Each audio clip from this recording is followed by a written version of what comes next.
Welcome back to Fright Note, where we share chilling letters sent by people who've experienced things they can't explain, so you can decide whether it's real or something darker. Tonight's letter comes from a parent who thought moving closer to the heart of the church would mean peace and safety for their family. But instead, they found themselves battling something that no priest and no prayers could fully protect them from. If you're new here, be sure to subscribe and hit the notification bell so you don't miss our next terrifying letter. Now, let's get into it. To Fright Note, I've always believed in reason. I'm a practical person, a teacher, and I never thought I'd write a letter like this. But even as I'm typing this now, I can see my daughter's eyes in my mind, the way they looked the last night we were in that apartment. We'd moved to Rome just over a year ago for my husband's job.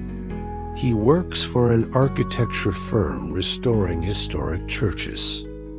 We found an apartment on the Via di Porta Angelica, just steps from the Vatican walls.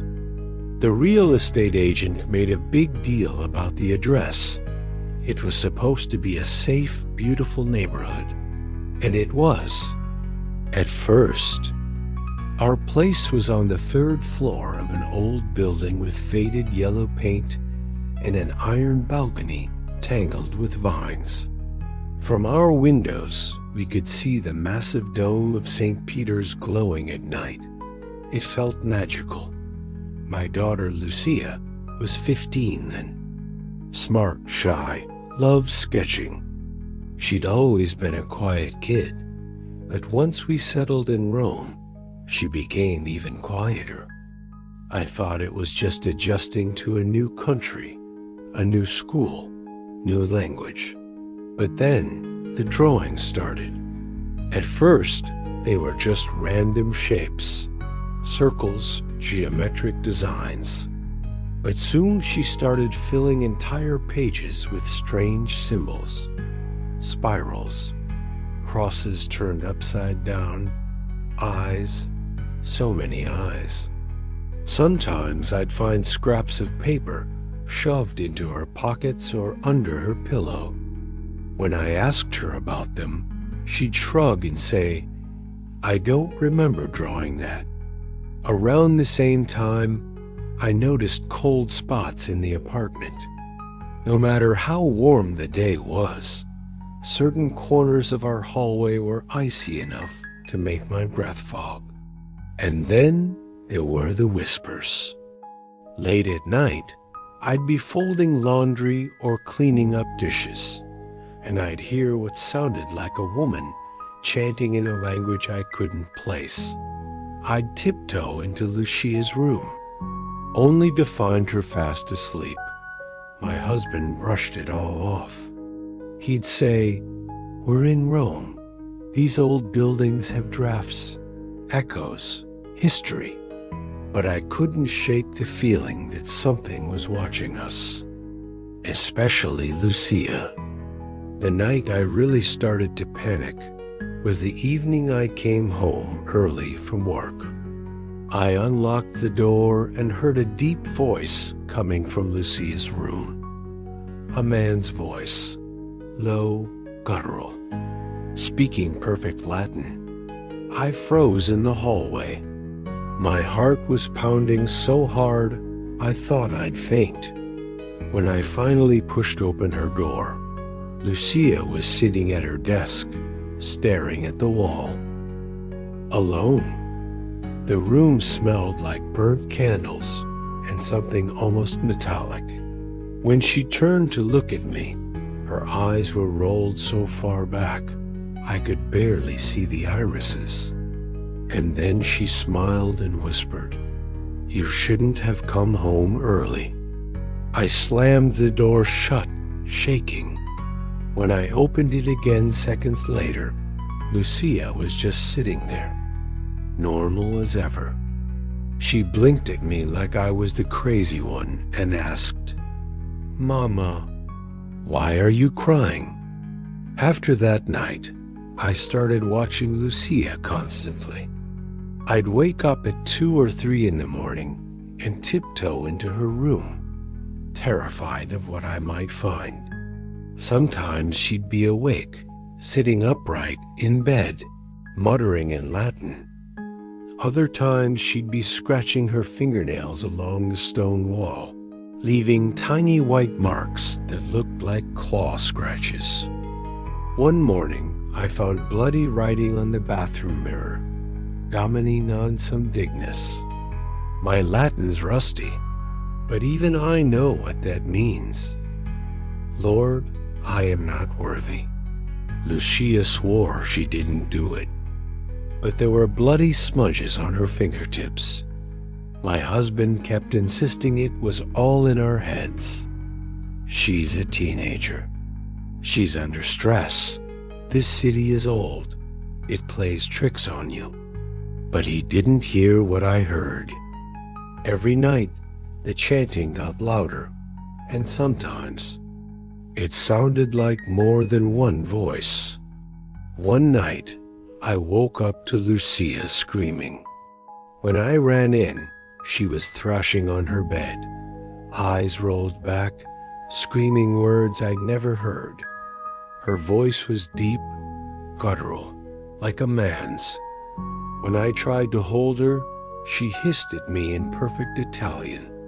Loro mi appartengono ora. I remember shaking her shoulders, sobbing. Who belongs to you? Who are you talking about? But Lucia only started laughing, a low, bubbling laugh that didn't sound like her at all. Neighbors started complaining about the noises. An older woman in the apartment next door pulled me aside one afternoon. She whispered, "Quel edificio è stato costruito sopra I sotterranei del Vaticano. Serrano stands per conseguite." This building was built over the Vatican's underground tunnels. There were rooms for secret things. She said priests used to bring people here who claimed to be possessed to keep them away from the public eye, so the church could control the story. A few nights later, my husband finally saw what I'd been trying to tell him. We were eating dinner when Lucia suddenly went completely still, staring into space. Then she whispered, "He's behind you." My husband turned, and a glass exploded off the table, shattering into hundreds of pieces. There was no draft, no reason. That's when he finally said the words I'd been desperate to hear. "Maybe we need to talk to someone." At the Vatican, we didn't know how to ask the Vatican for help. You don't just walk up to a guard and say, "We think our daughter's possessed." So we went to a small church just off Borgo Pio, near a pastry shop we liked. We told the priest, Father Angelo, that we were having spiritual problems in our home. He didn't flinch. He just nodded and said, "I know the building." That night, he came to the apartment with a small black satchel. He barely stepped inside before he crossed himself and said quietly, "There's something here that doesn't belong." Lucia was in her room. As soon as he walked in, she let out a sound I've never heard from a human throat. A deep, gurgling growl, not angry, more like mocking. "You're late," she said, but it wasn't her voice. It was layered, like multiple people were speaking at once. Father Angelo placed a crucifix on the floor and began to pray. Lucia laughed and levitated, only slightly, maybe 4 or 5 inches off the bed, but it was real. My husband dropped to his knees, whispering Hail Marys like a child. Then she started speaking perfect Latin, rattling off the sins of Father Angelo's past, things no one could know. He was sweating, visibly shaken, but he didn't stop. He pulled out a small vial of holy water and touched it to her forehead. That's when everything changed. The lights exploded. The windows slammed shut. A deep rumbling echoed through the walls, like something ancient had been disturbed. Lucia shrieked, not from pain, but fury, and her skin turned ashen, like wax melting from a candle. Father Angelo shouted prayers, pressing the crucifix to her chest.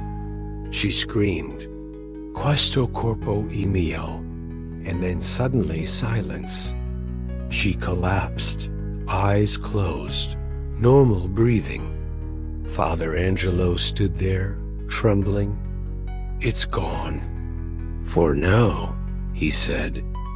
But it was never just her. That thing, it knows this place.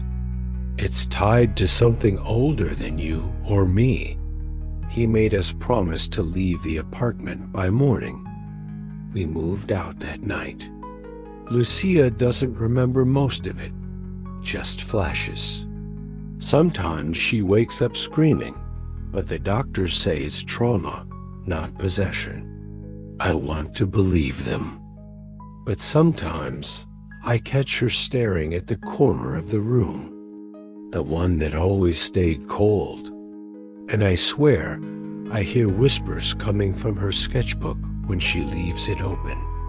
We never got a follow-up from the Vatican. Father Angelo vanished. The church says he was reassigned to Brazil. I don't care what anyone says. We lived with something evil, and I think it's still watching us. Letter submitted anonymously to Fright Note. What would you do if the most powerful religious institution in the world was just across the street, but couldn't stop what was already inside your home? Was it possession? Or a family breaking under the weight of fear and silence? Let us know your thoughts in the comments. If you've ever experienced something terrifying, something no one believed until it was too late, send your letter to us. You might hear it here on Fright Note next. Don't forget to subscribe, like, and ring the bell so you never miss our next letter. Until then, stay safe and never ignore what lives in the silence.